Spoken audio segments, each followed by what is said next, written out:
Welcome to this video on Mastering Relative Standard Deviation, your guide to measuring precision and variability. RSD is essential across many fields, including pharmaceutical validation, quality control monitoring, and environmental analysis. Absolute standard deviation doesn't always tell the whole story. For two datasets with the same absolute SD, the smaller dataset A shows 10% high variability, while the macro-scale dataset B has 1% low variability. RSD normalizes the data, revealing that dataset A is unstable and dataset B is highly precise.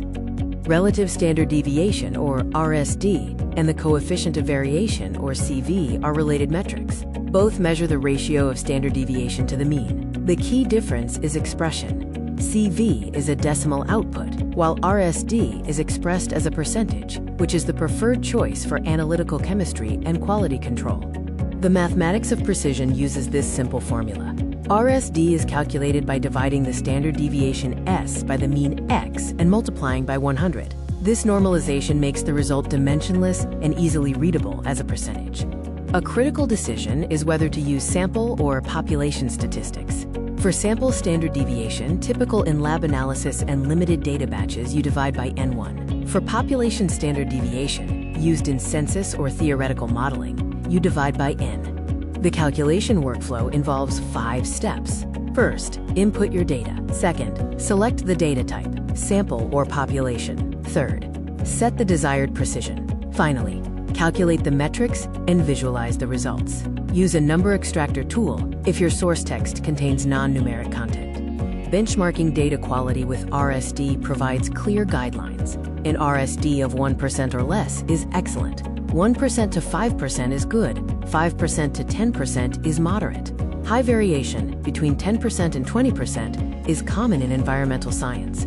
Anything above 20% indicates very high variation and suggests outliers or significant error.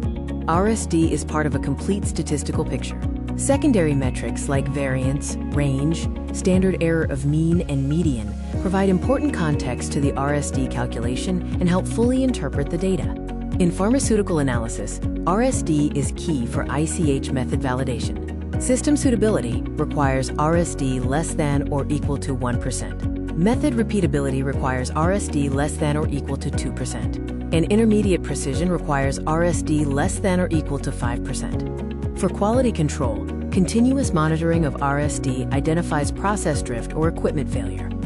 In lab analysis, RSD allows for the comparison of precision across different measurement scales or units, which facilitates method transfer.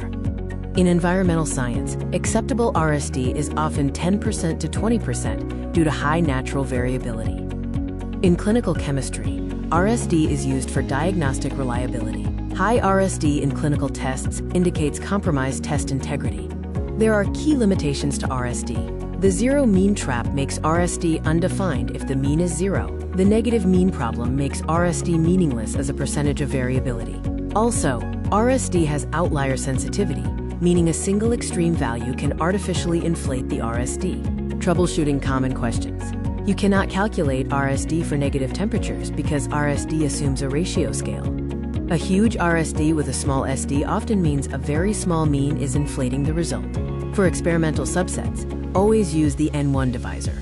To summarize, the core RSD formula is the ratio of standard deviation to mean times 100. The golden rule is to use sample SD for experiments, population SD for census data, and never use RSD for negative means. Remember the rule of thumb for quick quality benchmarking.